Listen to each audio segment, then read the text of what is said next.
সকালের ব্রেকফাস্টের পরে আমরা এগিয়ে যাচ্ছি বান্দরবনের উদ্দেশ্যে। বান্দরবন মেন শহর এখান থেকে 23 কিলোমিটার, নীলগিরি 70, থানচি হচ্ছে বরাবর 100 কিলোমিটার। সময় এখন সকাল 8টা বাজে।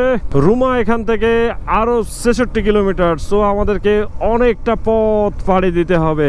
কিছুক্ষণের মধ্যে আমাদের হালকা পাতলা হিল রাইড শুরু হয়ে যাবে। আমাদের মূলত টার্গেট ছিল যে সকালে ব্রেকফাস্টটা করব রুটি, ডিম ভাজি এগুলা দিয়ে, বাট আমরা আসলে সকালে একেবারে গরম ভাত, তারপরে ডিম ভাজি, আলু ভর্তা, ডাল, সবজি এগুলো আসলে অলরেডি খেয়ে ফেলছি।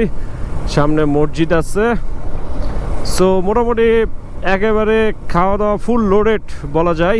আমাদের বেশ দেরি হয়ে গেছে। আমাদের সকাল 7টার মধ্যে আসলে মোটামুটি বান্দরবন মেন শহর ক্রস করার কথা, সেখানে সকাল 8টা বেজে গেছে। সো অনেকটা সময় আসলে ক্ষেপণ করে ফেলছি। বেশ ঠান্ডা লাগতেছে, ঠান্ডা একটা বাতাস সকালের, তবে কিছুক্ষণের মধ্যেই হয়তো এই ঠান্ডা বাতাসটা চলে যাবে।